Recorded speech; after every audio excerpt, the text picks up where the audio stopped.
এবছর কিন্তু শীতের শুরুটাতে অত বেশি ঠান্ডা পড়েনি, তাই ভেবেছিলাম যে হয়তো ঠান্ডাটা এরকমভাবেই পেরিয়ে চলে যাবে, সেই কনকনানি ঠান্ডাটা কিন্তু পেতে হবে না। কিন্তু না, ঠিক বৃষ্টি কিন্তু এসে হাজির। প্রায় 3-4 দিন ধরে এমন বৃষ্টি চলেছে যে দিনের শুরুটা দেখে ভাবছি যে সারাটা দিন কীভাবে এই বৃষ্টির মধ্যে কাটানো যাবে। তবে যাই হোক, শুরুটা যেমনই বা হোক, শুরুটা হয়তো সব ক্ষেত্রে ভালো হয় না, কিন্তু শেষটা যাতে ভালো হয় সেই চেষ্টাটা অন্তত করে রাখতে হয়। তো যাই হোক, ভগবানের কৃপায় বৃষ্টিটা থেমেও গেল। তো এখন বাজে সকাল 10টা, আর আজকে করা হয়েছিল ঘুগনি। সকালের দিকে ঘুগনিটা করা হয়ে গেছে টিফিনের জন্য, এখনও যদিও টিফিন করা হয়নি, এখন বাজে মোটামুটি 10টা বেজে গেছে। আর এইদিকে কড়াইটাতে আছে এই যে খেরো আর আলু, এটাকে সেদ্ধ করা আছে, সরি এটা লাউ লাউ পোস্ত হবে আজকে, যেহেতু শুক্রবার, আজকে তো আমরা নিরামিষ খাই, তো সেই জন্য এটা সেদ্ধ করা আছে।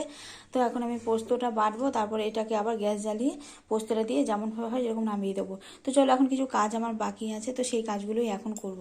আর আজকে ওয়েদার একেবারে মেঘলা আকাশ, দুদিন থেকে যেমনটা হচ্ছে আর কি, দুদিন থেকে বৃষ্টি হয়েছে, আজকে বৃষ্টিটা এখনো হয়নি, কিন্তু তবুও কিন্তু মেঘলা পুরো আকাশ, আকাশে একটু রোদও নেই আর এরকম। তো hello everyone, good morning and welcome back to my channel. আশা করছি সবাই ভালো আছো, সুস্থ আছো। আমার নতুন একটা ভিডিওতে তোমাদের সবাইকে জানাই অনেক ভালোবাসা, অনেক অনেক ওয়েলকাম।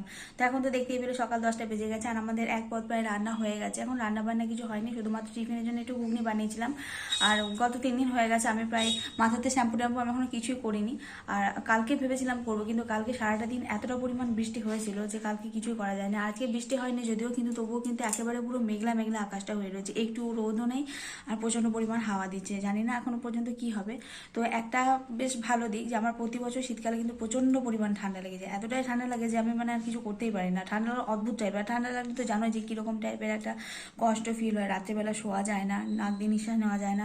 তো যাই হোক, এখনো পর্যন্ত সেটা কিন্তু হয়নি, যদিও রাত্রিবেলা আমরা গরম জলই খাই, এমনি সারাদিন অল্প ঈষদ উষ্ণ গরম জলটা খাই, তবে সবসময় কিন্তু গরম জলটা খেতে ভালো লাগে না। তো দেখি আজকে ভাবছি যে শ্যাম্পু ট্যাম্পু করে একেবারে সব কিছু ফ্রেশ করে নেবো, আর একটু তেল দিয়ে নিতে হবে চুলের মধ্যে, চুলটা খুবই খারাপ অবস্থা হয়ে রয়েছে। তো চলো, তোমাদের সাথে আবার পরে কথা হবে।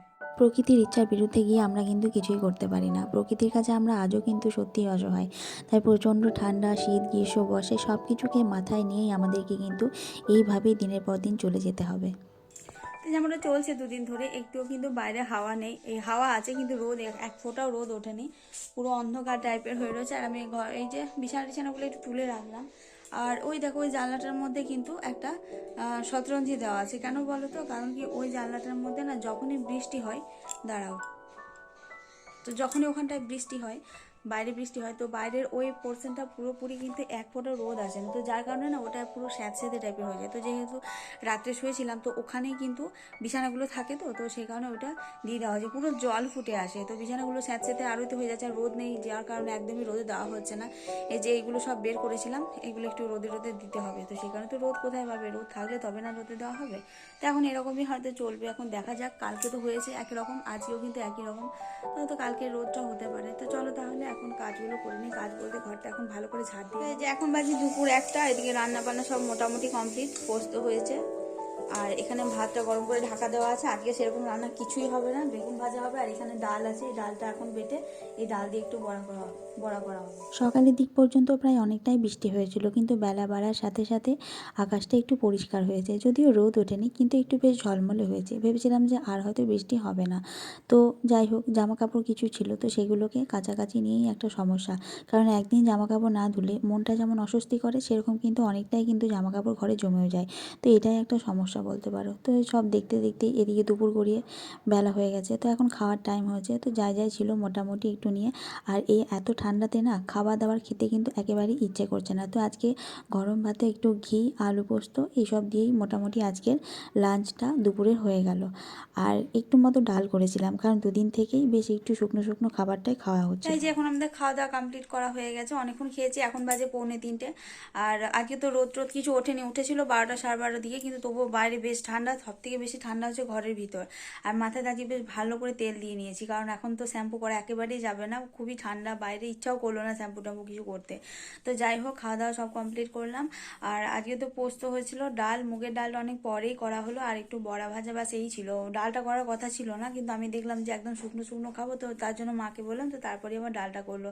ওই গরম গরম একটু যা খেলাম, তাছাড়া এই 2-3 দিন থেকে কোনো কিছু খাবার খেতেও ইচ্ছা করছে না, ভাত মুড়ি কোনো কিছুই মনে হচ্ছে যে এখন কিছু খাবো না। তো চলো চলো এখন একটু বসি, পায়ে মোজাগুলো পরবো। সব থেকে বেশি ঠান্ডা হচ্ছে পায়ের জায়গাগুলো, পায়ের আঙুলগুলো একদম পুরো কনকনানি ঠান্ডা যেমন হয় ঠিক সেরকম। তো চলো একটু বসি, তারপর এখন চেষ্টা করছি যে দুপুরবেলাতে এখন একটু না ঘুমানোর আর কি। ওই একটু বসবো, মোবাইলে কিছু কাজ টাজ করবো, ব্যাস এইটুকুই। সারাদিন বৃষ্টির সঙ্গে একটা গোটা দিন পার করে ফেললাম। দিনটা বেশ ভালোই কাটলো। সারাদিনের কাজকর্ম সব কিছু শেষ করে এখন চলে এসেছি এক কাপ চা নিয়ে।